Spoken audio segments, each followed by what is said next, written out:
Welcome to the Catholic Midlife Podcast, where we address the challenges and the opportunities of midlife from a uniquely Catholic perspective.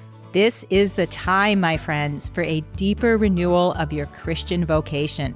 Come and enter into the freedom of Christ that allows you to be the person you were created to be, because there's an amazing, awesome, exciting next season of life waiting for you. Hello, and welcome to the Catholic Midlife Podcast. It's great to be here. I'm Curtis. I'm here with Karen. Hey, everybody. And we are excited to talk to you about mindsets for successful change this week. Awesome. Curtis, I did have a listener reach out to me this week and say they really appreciated our podcast approach of really looking at the whole person, looking at you as a spiritual, mental, emotional, and physical being, and appreciating how all of those interact together. Wow, that is really our theme. And it's so important to the person to start to bring it all together, because when it's like your horses, like in the Wild West, all the horses got to run together to pull the carriage to keep it going. All right. So tell me more, Curtis, about modeling people for successful change. Well, if you want to look around and think, hey, what could I do better? What are other people doing that makes them successful in a way that really means something to you, right? Not because they're billionaire without any constraints. That's not success. But you're trying to improve your game. You're trying to bring that life to yourself, for the church, for the family. Who has something to offer you in terms of what you could model that they do well? Okay. You want me to answer that? Yeah. Okay. Please. Well, I have actually noticed some consistencies between people who really are successful at creating the change they want. And it's less about specifically what they're doing and a lot about how they're doing it. So successful people bring a lot of intentionality to what they're doing. They're very specific about, I'm doing this for a reason. And there's a structure around their intentionality and their vision and what they're aiming for. So they set good goals, and they're really good at staying in focus with the goals. And there's this ongoing growth and focus on moving forward each and every day. I also have noticed that successful people have very clear principles and values, and they know what they are, and they've got the mindsets that are going to directly guide what they choose based on their principles and values. And very often they can articulate those to you right off the top of their head. Wow, I can really connect with that, Karen. So often I'm going through my life and I'm reactive. Yeah. I'm just coping. And when I'm not coping, I'm taking a rest because I'm so tired. However, I'm acting, reacting. But what you're talking about is, no, wait a minute. I'm going to act out of my values and my principles and my goals. And do we even have goals? I know. We talk about that a lot because it's difficult to set them, and it's difficult even to know what we're aiming for. Yeah, choosing a direction is hard. Now, when it comes to successful people, I couldn't help but notice in the last year that Taylor Swift is very successful by many measures of the modern world. She's kind of an amazing person. I'm not like a fan, but I have this appreciation from what I can just tell more superficially about who she is and how she's running her life and how focused she is. I was reading about her, and really from a young age, she's been very focused, working on, in a lot of ways, she's not any more talented, frankly, than many of her colleagues. Yet she's had this incredible drive. And I just have to say, wow, she's earned whatever she gets. Yeah. She's earned it, and good for her. And as much as I look distrustfully on pop stars who notoriously could be misleading you, at the same time, you can find models among them that have worked for success. And a Wall Street Journal article came to my mind. Can I share it with you? It's about Usher. Yes, please. I think I've heard that name before. Oh, you're such a faker. You've never heard of Usher. The name has crossed my path at one time or another. Well, he was on the Super Bowl halftime recently. Okay. So he was a singer, and actually he did a pretty tasteful show as those things are measured. Comparatively. Yeah. What caught my eye is he was asked for some tips. What's a piece of advice you've gotten that's important to you? And he says, well, I'll tell you one. It's a bit long, but you will really enjoy it. I promise you. And he proceeds to give a tip for each letter of the alphabet, A to Z. Holy cow. He just memorized them. Yeah. And just skipping around A, avoid negative sources, people, places, and things, and bad habits. B, believe in yourself. G, give more than you plan to give every day. H, hang on to your dreams. M, make it happen. O, open your eyes and see everything around you. Q, quitters never win and winners never quit.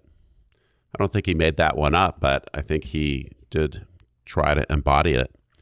X, you've already made your spot on earth. X marks it. Y, you're unique in God's grace and no one can replace you.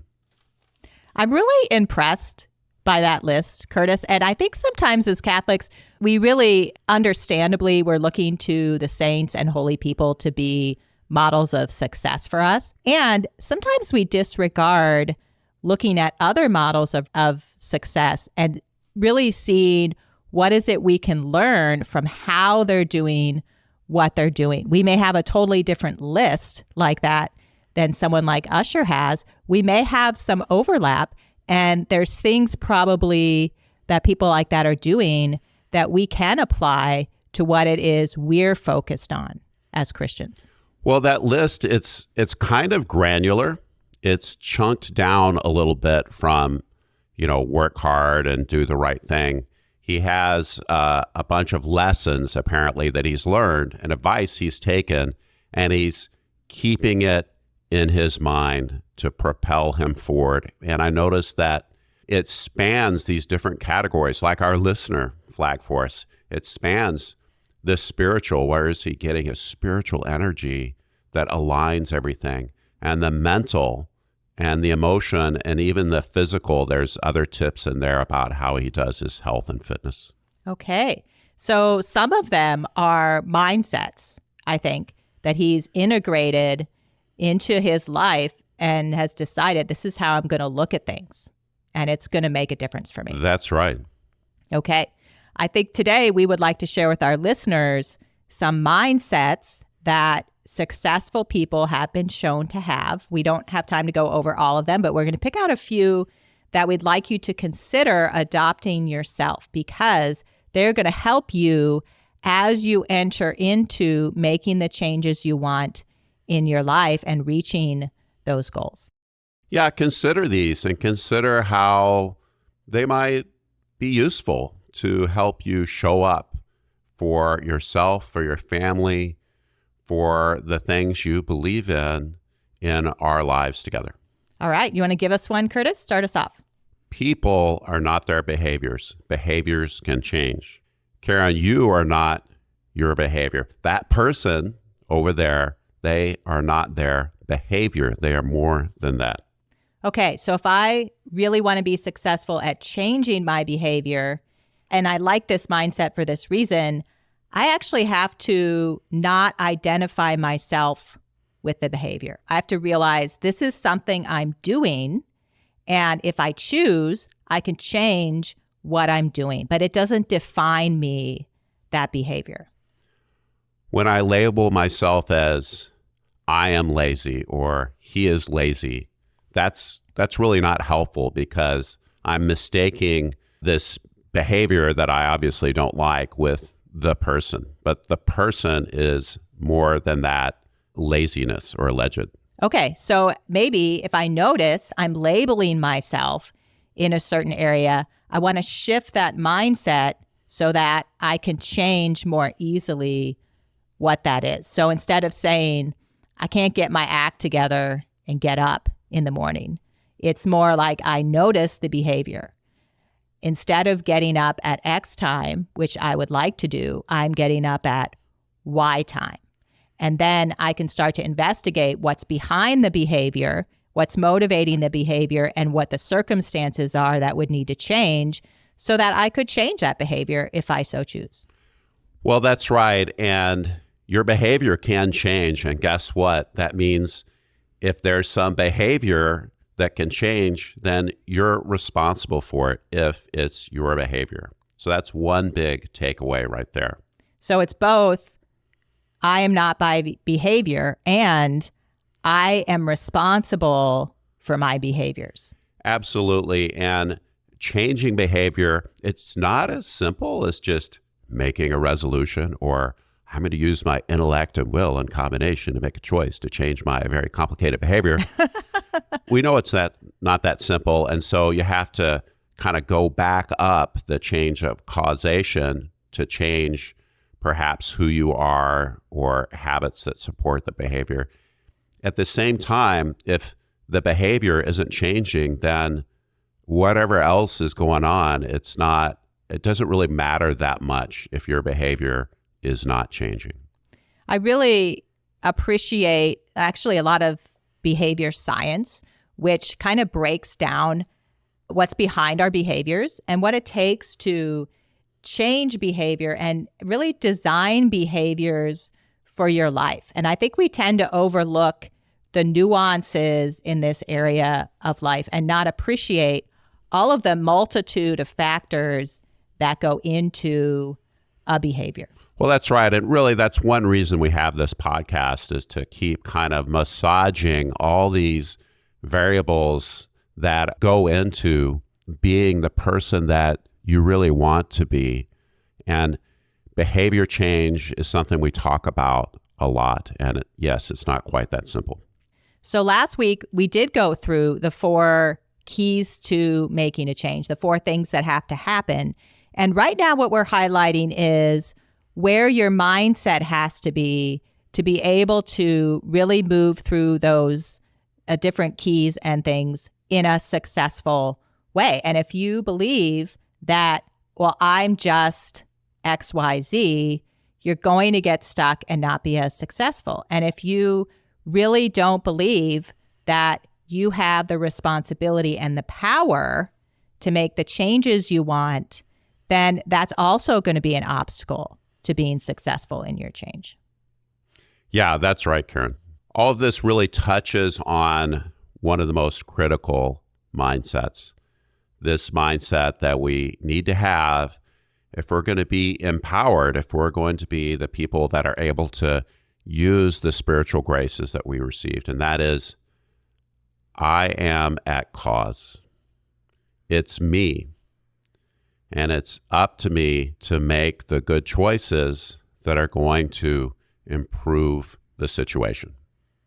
That's a really good way to say it, Curtis. And what I was thinking as you were talking that, sometimes I can feel like really my life is determined by all this other stuff around me. It's by my circumstances, my situations, the things other people do, the things I don't have access to, or the opportunities that aren't available to me.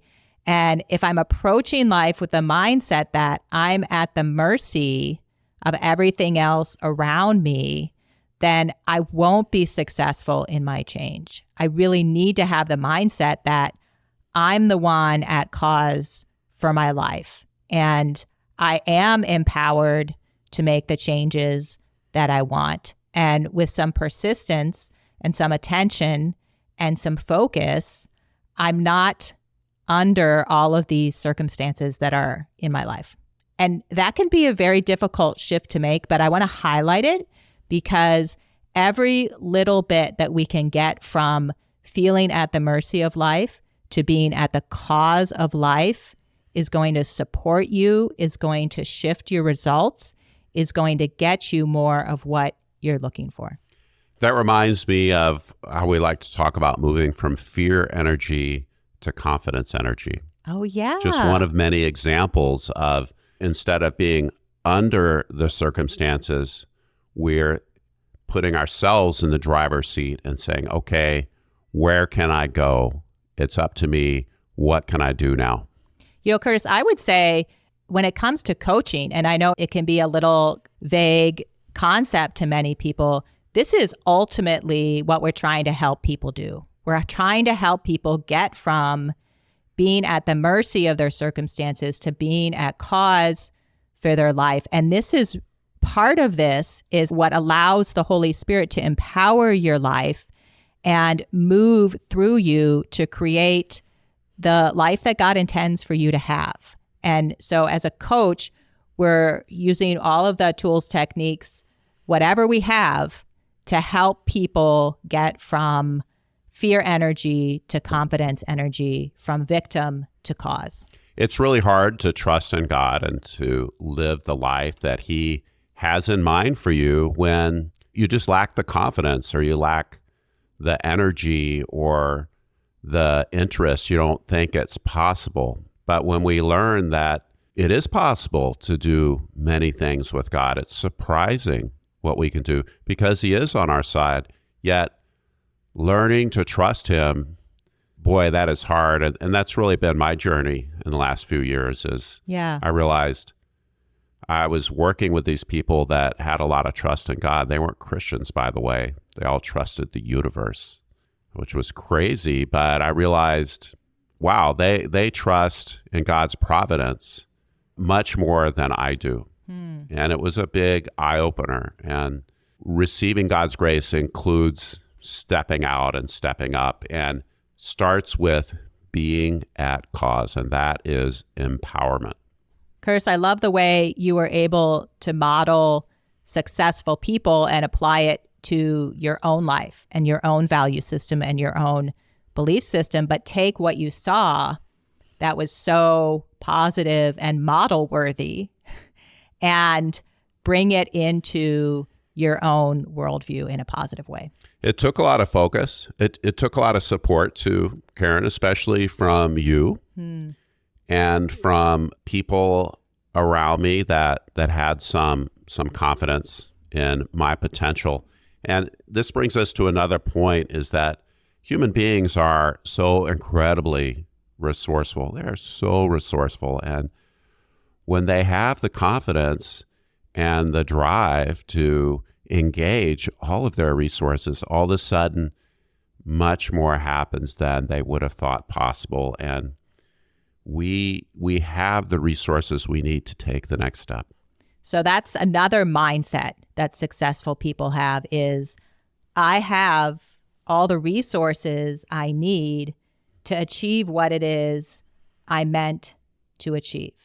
I'm doing the best I can right now with the resources I'm accessing, and I do have all the resources that I need. And that is a very powerful mindset. If you shift from I don't have what I need to I have the resources I need, all of a sudden you start to access new resources that you didn't see before or didn't appreciate before that were always right before you.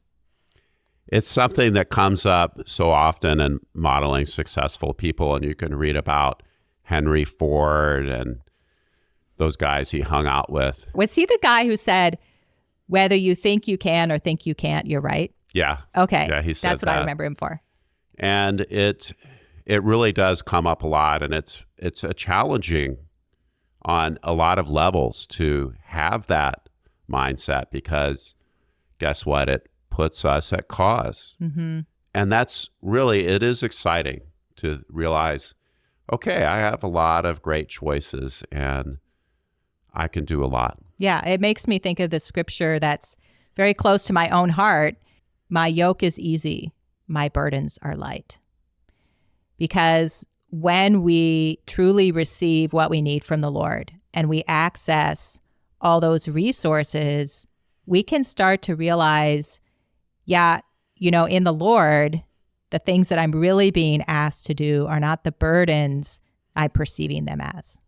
That's beautiful, Karen, when we know that we're stepping into God's purpose for us, big or small, all of a sudden we really are accessing all of that spiritual energy, and we can bring it down through the mental, emotional, and physical. So, Curtis, we didn't maybe get through as many of these as we expected we might. Yeah. However, I think we hit some really, really powerful mindsets. And I would encourage our listeners to consider these and think about what you could do to integrate them more into your life as you're going about with intentionality and beautiful values and principles and focus. So just to recap, people are not their behaviors. I am not my behaviors. Behaviors can change. And I'm at cause for that change. I'm really not at the mercy of everything else around me. I have the resources to address what's before me. I have more resources than I think. And really, I have all the resources that I need.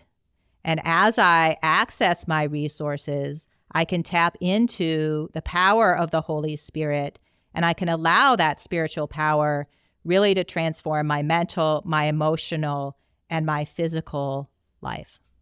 That's right, Karen. Thanks for that great recap. And I invite any of our listeners that have any questions about coaching to email us at thecatholicmidlife@gmail.com. So just email us at thecatholicmidlife@gmail.com. See you next week.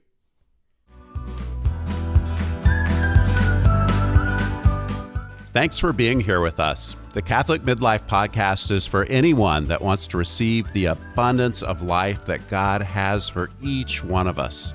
Take a moment right now to tell a friend about us.